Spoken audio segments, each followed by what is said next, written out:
The 25 Most Incredible Paintings by Rembrandt. Number 25. Self-Portrait at the Age of 34. 1640. The Self-Portrait at the Age of 34, dated 1640, is one of the most famous of Rembrandt's extensive series of self-portraits. In this canvas, the painter is depicted in the prime of his career, dressed in rich and elegant attire, recalling the stately pose of Renaissance portraits, such as those by Raphael or Titian. However, the superficial grandiloquence contrasts with the artist's introspective and slightly melancholic gaze. The well-controlled chiaroscuro serves to accurately model the features and reveal the psychological atmosphere. The slightly tilted head, the marked brow, and the compressed mouth suggest a complex and thoughtful personality.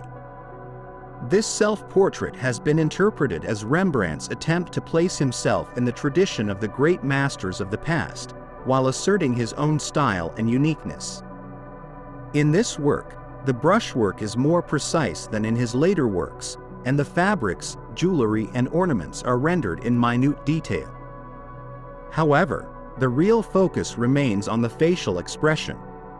The Self-Portrait at the Age of 34 inches combines the visual authority of the established artist with an awareness of time and mortality, anticipating the brutal honesty of his later portraits, where the mask of social pomp vanishes and the human being emerges in his naked truth. Number 24. The Conspiracy of Claudius Civilis. 1661 to 1662. The Conspiracy of Claudius Civilis is a unique work in Rembrandt's late production.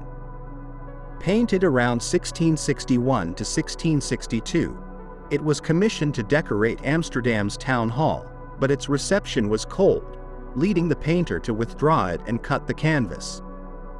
The episode depicted comes from Tacitus's Gallic Wars, where the Batavian leader, Claudius Civilis, conspires against the Roman Empire. The scene shows Civilis, one-eyed and with rough features, presiding over a pact sealed with oaths and raised swords. Far from the heroic idealism expected in an official painting, Rembrandt creates a dark, almost wild atmosphere, illuminated by an uncertain light, like that of a torch. The asymmetrical composition and the loose, dense brushstrokes accentuate the wild, primitive, and anti-heroic character of the scene. This work can be interpreted as an act of artistic rebellion. Instead of pandering to the bourgeois taste for decorum and clarity, Rembrandt delved into ambiguity, moral gloom, and human ferocity.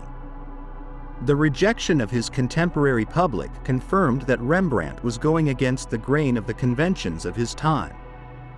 Today, the Conspiracy of Claudius Civilis is seen as an example of the painter's nonconformist genius in his later years, when he no longer sought social favor but to express his own vision of the world. Number 23. The Artist in His Studio, 1629. The Artist in His Studio, from 1629, is an early gem in which Rembrandt shows a small and modest workshop with a young painter at an easel. It has been interpreted that the artist portrayed is Rembrandt himself, reflecting on his work, his tools, and the still blank canvas. This work is far from the portrait of a studio full of luxury or large dimensions. On the contrary, it suggests the solitude, concentration, and humility of artistic work. The light penetrates sparsely and slantedly, highlighting the rough surfaces of the environment, the wooden floors, the sober walls, the blank canvas waiting to be transformed. The figure of the young painter, tiny in relation to the space, symbolizes the silent struggle to give shape to ideas, the intricate relationship between the creator, his craft, and the raw material with which he works. The Artist in His Studio can be read as an existential reflection on the act of creating. The empty canvas represents infinite potential, insecurity, and hope. The painter, a vulnerable being before his task, silently meditates on how to shape his vision in a world full of limitations. This introspective view of the studio contrasts with the idealized image of the brilliant artist that would emerge in later centuries, presenting the young Rembrandt as a hard worker, endowed with sensitivity and perseverance. Number 22. The Denial of Peter, 1660. The Denial of Peter, painted around 1660, addresses one of the most human and painful episodes of the New Testament, the moment when the Apostle Peter, out of fear, denies knowing Christ. The scene shows Peter surrounded by servants and guards in the courtyard of the high priest, while a woman points at him, accusing him of being a follower of the prisoner. Peter, with a frown and anxious look, gestures in denial of any connection, while a rooster, a symbol of coming repentance, appears in the shadows. Light is masterfully used to outline psychological tensions. Peter's face is in the shadows, in contrast to the reflections of the guards' weapons and armor. The impasto brushwork, typical of Rembrandt's late period, adds density to the atmosphere, creating an almost tactile environment. There are no grand heroic gestures, but the simple humanity of fear and betrayal, the guilt brewing inside the disciple. The Denial of Peter is a study of human fragility in the face of pressure and danger. Rembrandt, faithful to his empathetic vision, does not condemn Peter, but shows him as a terrified man, participating in a universal moral drama. This work engages with the contemporary viewer, reminding them that the weaknesses and tensions of the human soul do not belong only to sacred history, but are still alive in each of us. Number 21. Jacob blessing the sons of Joseph, 1656. In Jacob blessing the sons of Joseph, 1656, Rembrandt interprets the biblical episode in which the patriarch Jacob, old and blind, bestows his blessing on Ephraim and Manasseh, sons of his son Joseph. This family and spiritual scene is depicted with an almost domestic proximity. Jacob, weak and seated, places his hands carefully on the children's heads, while Joseph and Asenath look on with reverence and a certain nostalgia, aware of the importance of the moment. The dim light focuses on the faces, hands, and soft cloths of the clothing, creating an intimate atmosphere, as if the viewer were contemplating a private scene through a half-open door. The brushwork is loose, with visible impasto and rich textures, reflecting Rembrandt's mature style. This free workmanship does not diminish the force of expression, but rather enhances it, capturing the vulnerability of old age and the innocence of childhood.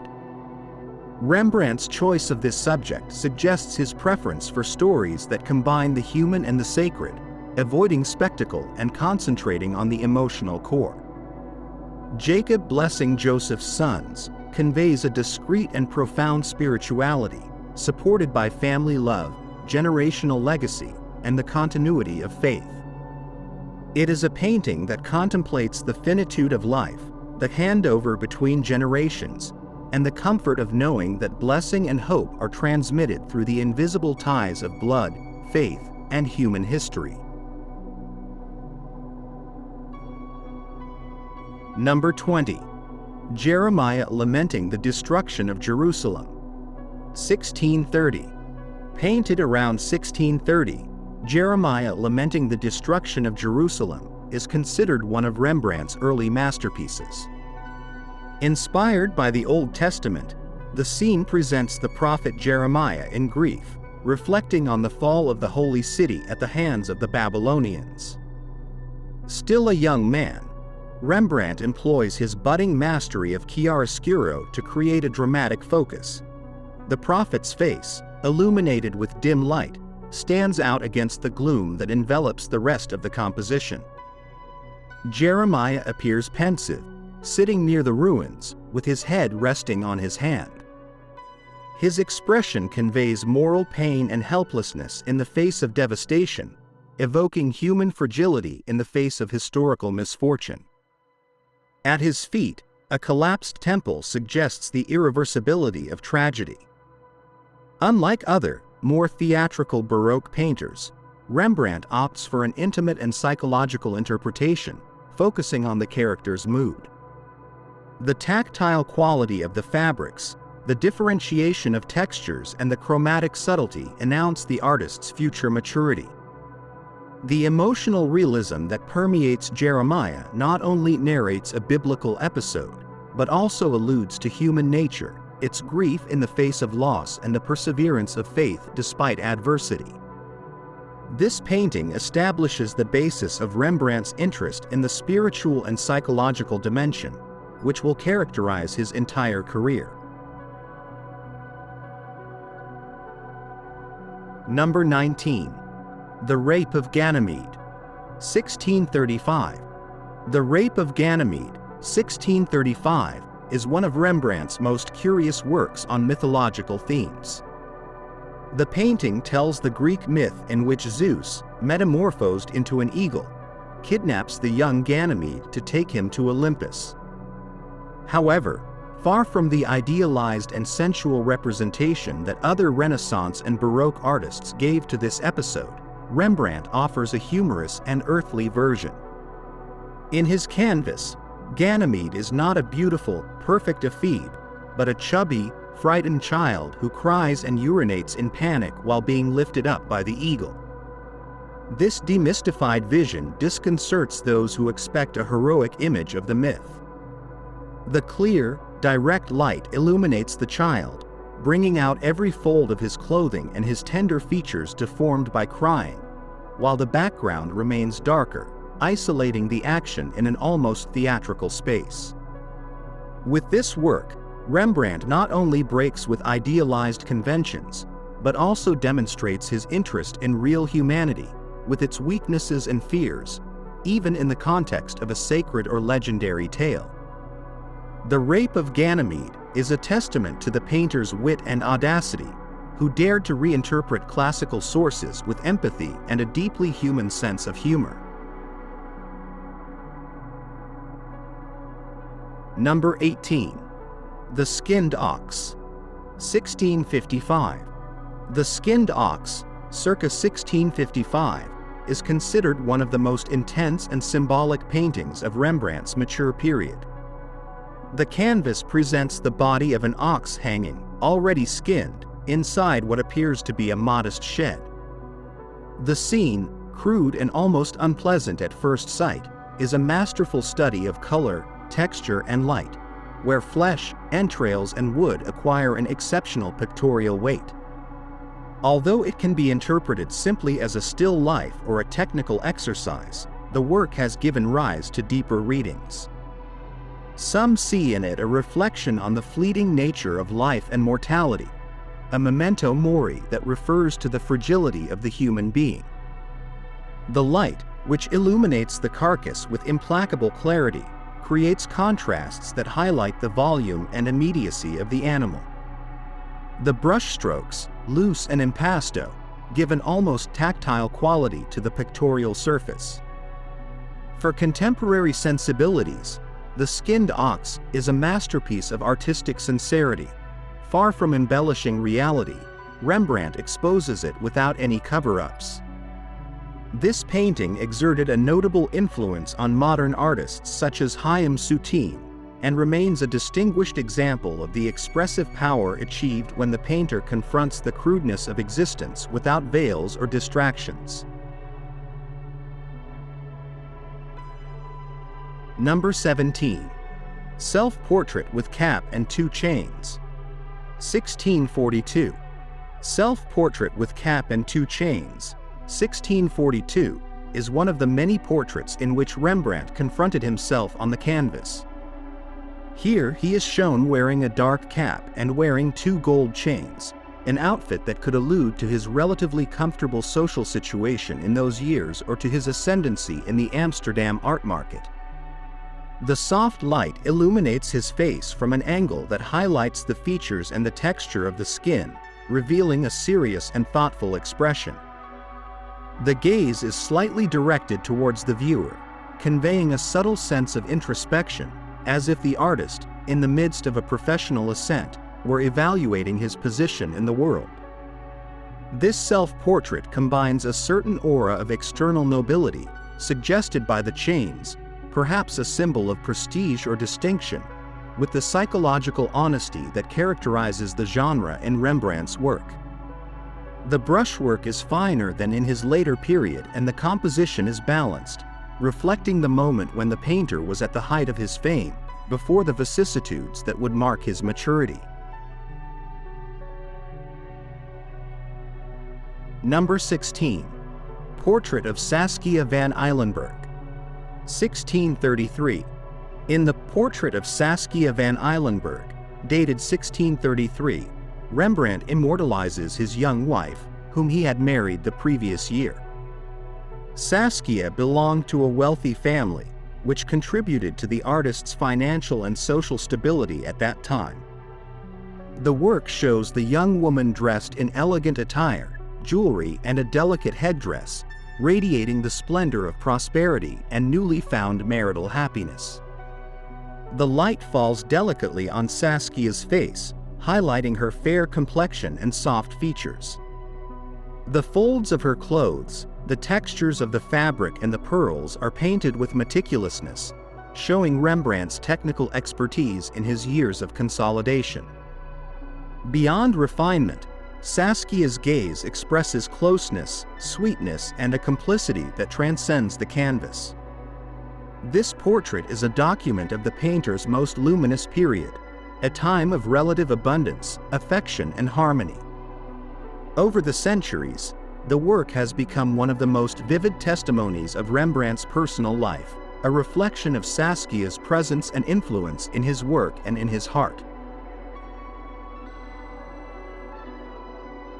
Number 15. The Supper at Emmaus. 1648. Rembrandt addressed the theme of the Supper at Emmaus on several occasions, and the 1648 version is one of the most suggestive. The scene represents the moment when, after Christ's resurrection, two disciples recognize him as he breaks bread during dinner. Instead of an ostentatious miracle, the artist opts for subtlety. Christ reveals himself through his gesture, his serenity, and the astonished reaction of the disciples. The composition is intimate, confined to a small space. The light, soft and evocative, emerges from Christ himself, bathing the faces with a soft and spiritual luminosity. The facial expressions are perfectly orchestrated. One of the disciples bows in reverence, the other steps back in awe. Christ's gesture is serene and full of empathy. Rembrandt's brushstrokes are refined and detailed, and his chiaroscuro masterful. This representation is not limited to narrating an evangelical passage, but rather conveys the inner experience of faith, the surprise at the sacredness that is shown in the simplicity of an everyday act. Thus, the Supper at Emmaus becomes a metaphor for spiritual recognition, a reminder of the silent and transforming power of the divine presence. Number 14. The Philosopher in Meditation. 1632. The Philosopher in Meditation, 1632, is one of Rembrandt's most emblematic images, often interpreted as an evocation of inner silence and the search for knowledge. The scene shows an old man sitting near a window, deep in thought, while the morning light passes through the window and merges with the darkness of the interior. Next to him, a spiral staircase suggests the progressive ascent towards wisdom or transcendence. The chromatic palette is soft, dominated by browns, ochres, and golds, transmitting warmth and an atmosphere of contemplation. The composition, organized around light contrasts, harmoniously balances the serenity of the philosopher with the symbolic complexity of his surroundings. This painting transcends the portrait or the costumbrista scene and enters the realm of allegory. The wise thinker, the light that illuminates the space and the staircase as a symbol of inner progress. The philosopher in Meditation suggests that, for Rembrandt, wisdom was not an external spectacle, but an inner, silent journey, marked by contemplation and the slow ascent towards a deeper understanding of the world and oneself. Number 13.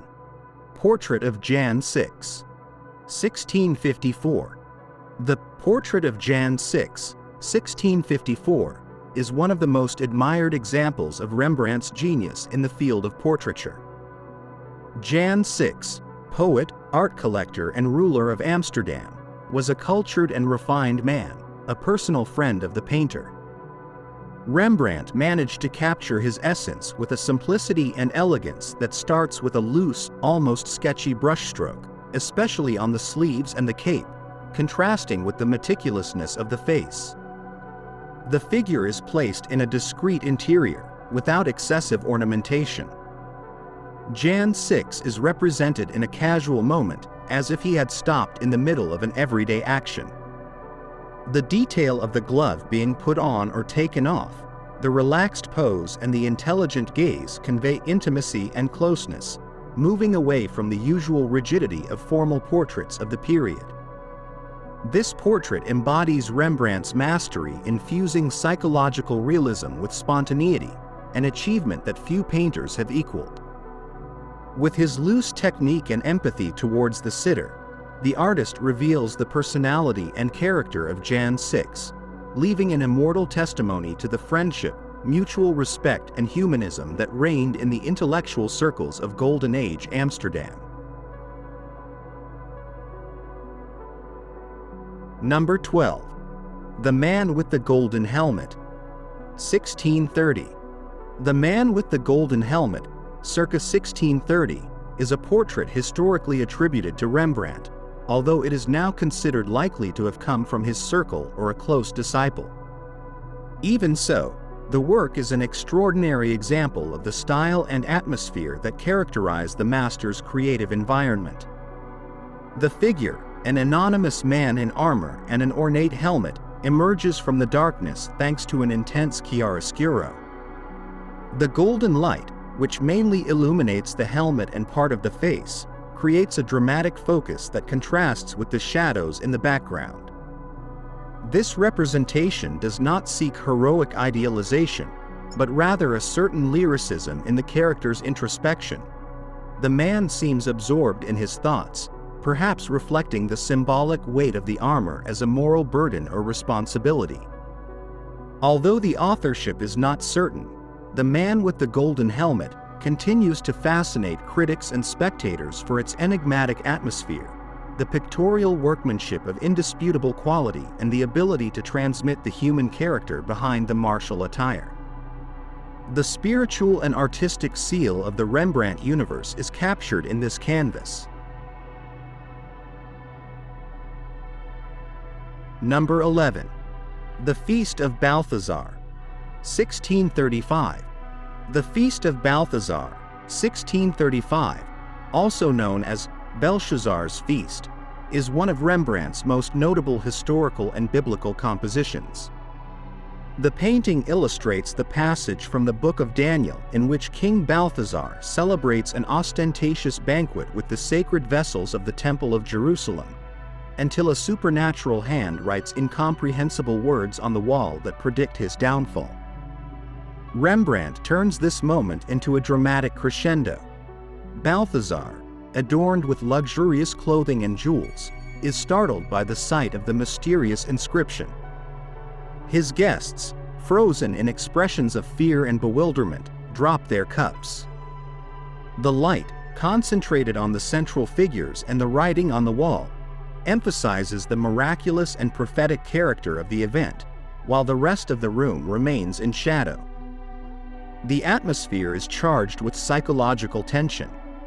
The brushwork, still relatively detailed, reveals the textures of the fabrics and metals, accentuating the contrast between the ephemeral glory of human power and the inescapable weight of divine destiny. Balthazar's Feast is one of Rembrandt's great biblical scenes, where action is combined with moral introspection, reminding the viewer that arrogance and impiety have a limit that cannot be ignored. Number 10. The Blinding of Samson, 1636. The Blinding of Samson is one of Rembrandt's most dramatic and heartbreaking paintings, made in 1636, during one of the most creative and productive periods of his career. Based on the biblical story from the Book of Judges, the scene represents the moment when Samson, the famous Hebrew hero endowed with enormous strength, is betrayed by Delilah and captured by the Philistines. Deprived of his hair, the source of his power, Samson is reduced to helplessness and blinded by his enemies. The composition is dynamic and violent. Rembrandt places Samson at the center of the action, lying on the ground, screaming and writhing in pain as a Philistine stabs him in the eye with a dagger. The figures of the captors swirl around, and their brutality contrasts with the figure of Delilah, who walks away to the left with Samson's hair in her hand, a symbol of the betrayal accomplished. The chiaroscuro and the impasto brushstrokes underline the tension, creating strong light contrasts that emphasize the horror of the moment.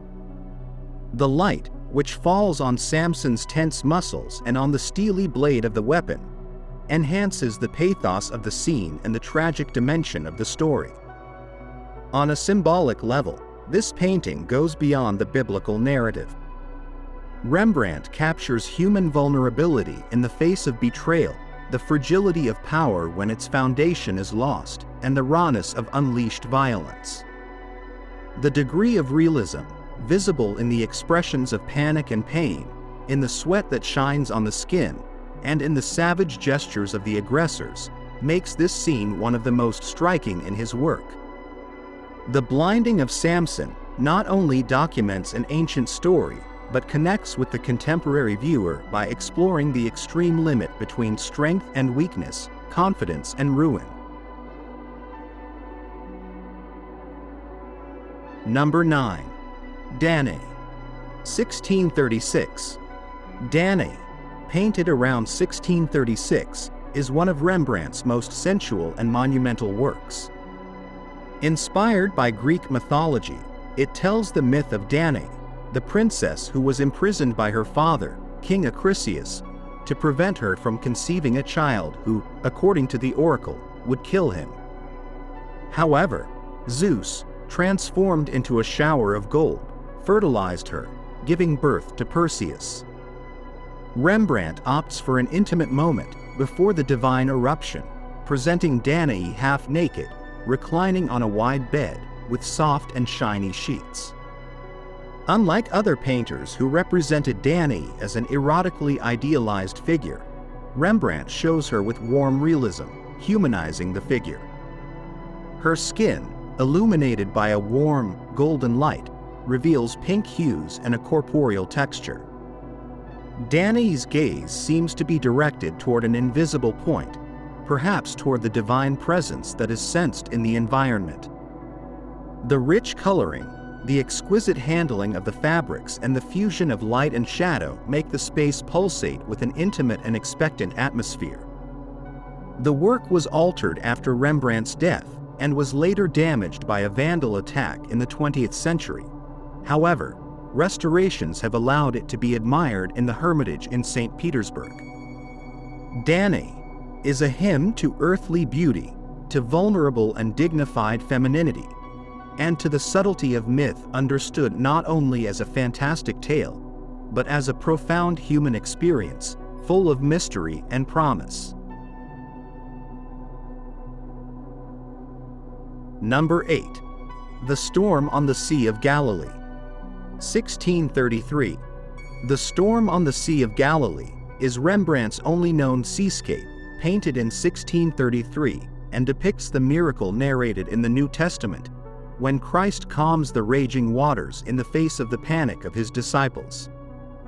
This oil on canvas, stolen from the Isabella Stewart Gardner Museum in Boston in 1990 and still missing, is a testament to the painter's narrative wit, capturing the immediacy of danger and human anguish in the face of the indomitable forces of nature. The composition is articulated around a ship tossed by enormous waves, illuminated by a dramatic light that alternates between light and dark. The disciples struggle with the ropes, sails, and rudder, displaying expressions of fear and bewilderment.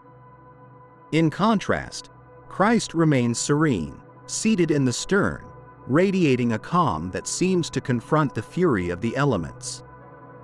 The brushwork is detailed in the description of the wood, the soaked clothes, and the sea foam, while the treatment of light and shadow creates a tense and vibrant atmosphere. This painting symbolizes the relationship between man and the transcendent in the midst of chaos, and sums up Rembrandt's ability to provide spirituality and verisimilitude to biblical scenes.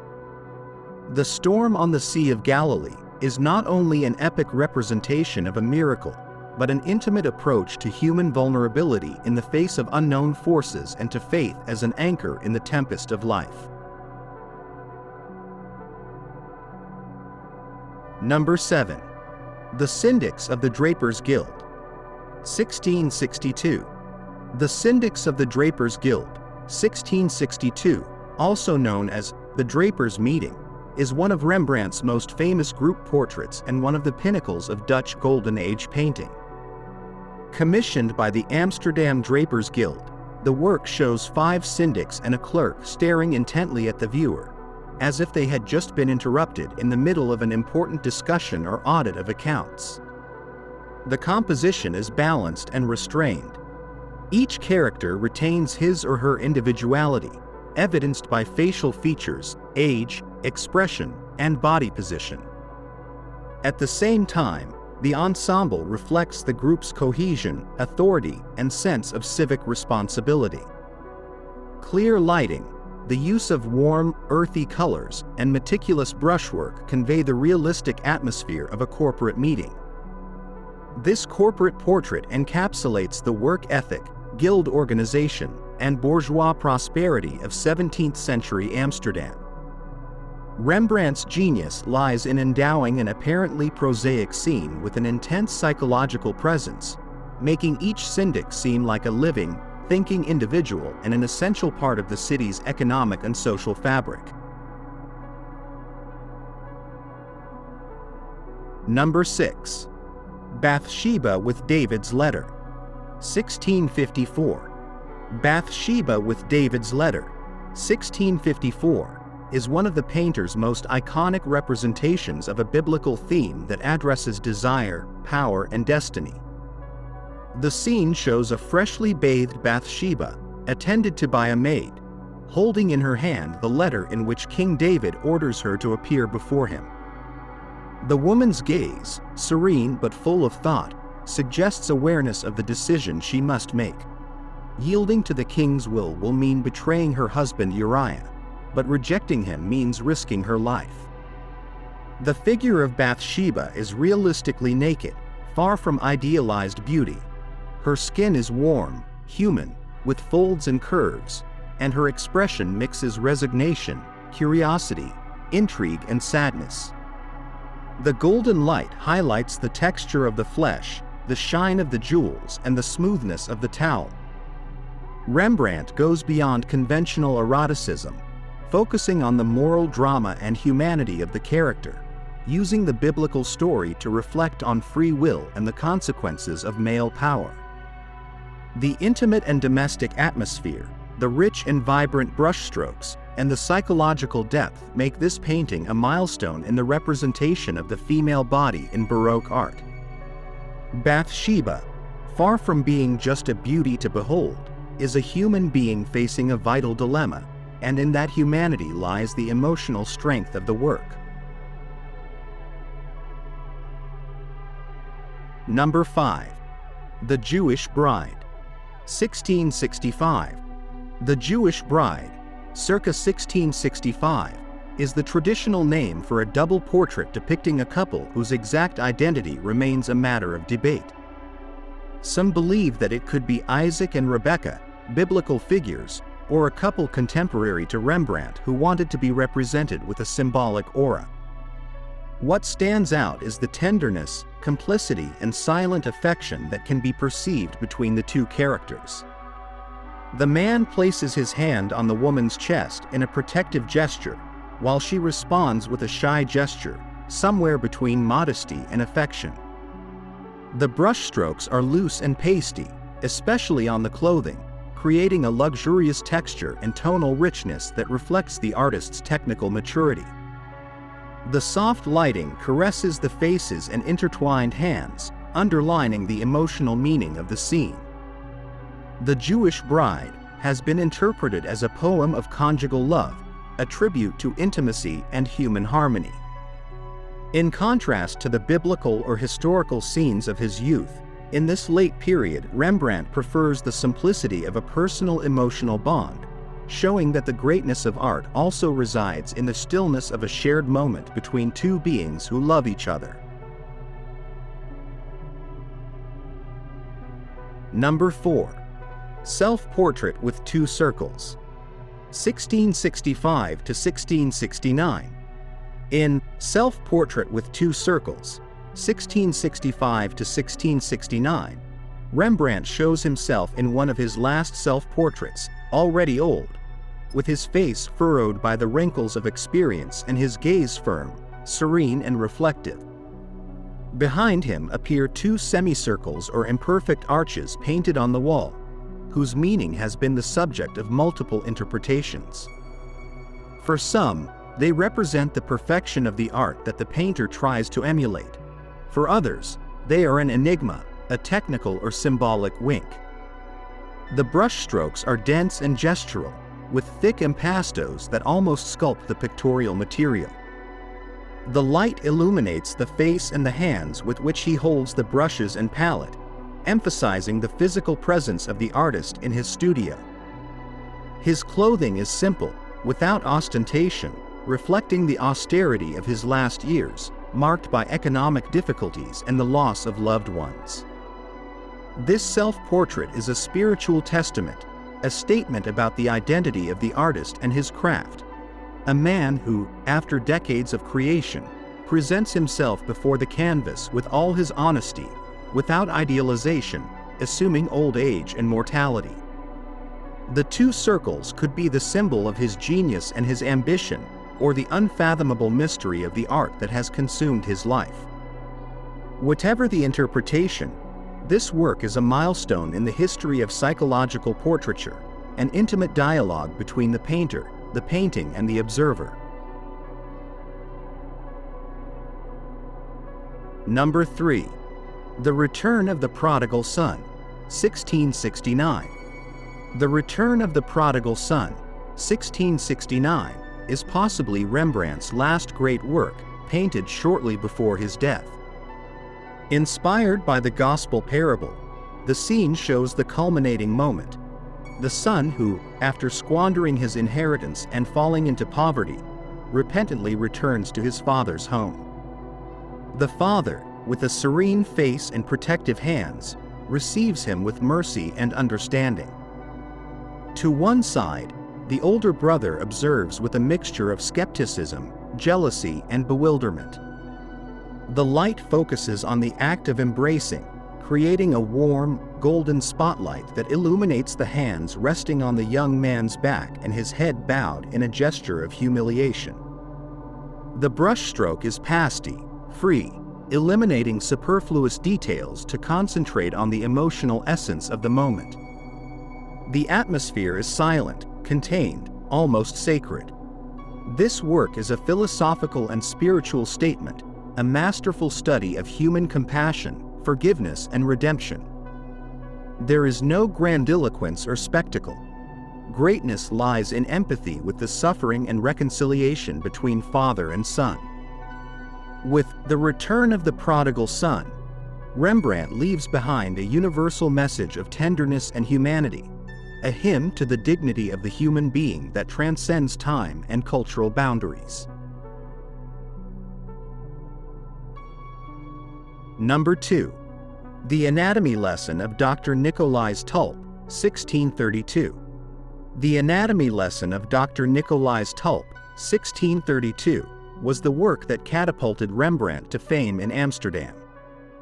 The painting depicts a public anatomy class, in which Dr. Tulp demonstrates the muscles of a cadaver's arm to a group of surgeons. Rembrandt organizes the composition around the illuminated cadaver, creating a strong contrast with the dark background. The faces of the doctors reflect interest, scientific curiosity, and the solemnity of the moment.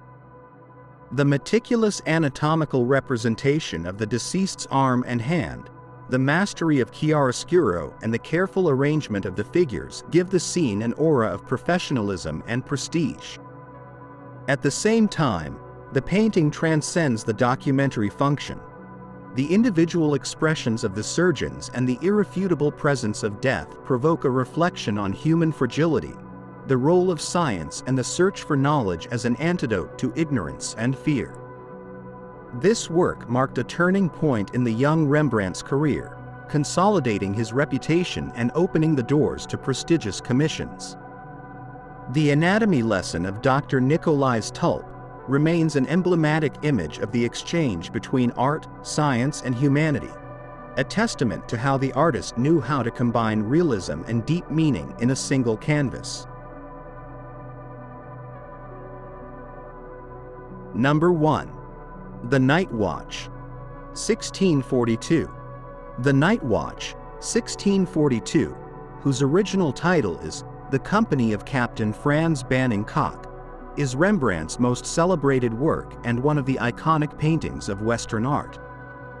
This monumental group composition, commissioned by the Civic Militia of Amsterdam, presents a company of city guards taking to the streets under the direction of Captain Banning Kock and his lieutenant Willem van Ruytenburch. What makes The Night Watch extraordinary is the dynamization of the collective portrait. Rather than showing the arquebusiers in a static row, Rembrandt arranges them in action, creating an almost theatrical scene full of movement, crossed gestures, and intersecting glances. A golden light falls diagonally, highlighting some figures and leaving others in semi-darkness, generating a dramatic effect. The light contrast, the use of color, and the complex composition form a visual framework that leads the eye across the canvas. In addition, the presence of a mysterious girl with a chicken hanging from her belt and certain symbolic details add layers of interpretation. The work reflects the civic pride, prosperity, and social cohesion of Golden Age Amsterdam, but at the same time breaks with rigid formalism, giving way to a dynamic and psychologically rich narrative. The Night Watch, exhibited at the Rijksmuseum in Amsterdam, is a witness to Rembrandt's genius at the maturity of his career. It is his most popular work and symbolizes his ability to transform a bourgeois commission into a poetic, profound, and timeless vision. Through this canvas, Rembrandt not only immortalized a company of armed citizens, but also marked a milestone in the history of art, inspiring future generations with his compositional, luminous, and emotional mastery. Thank you for watching our video. Subscribe to our channel for more videos like this. Give it a like, comment your thoughts, and share this video with your friends and family.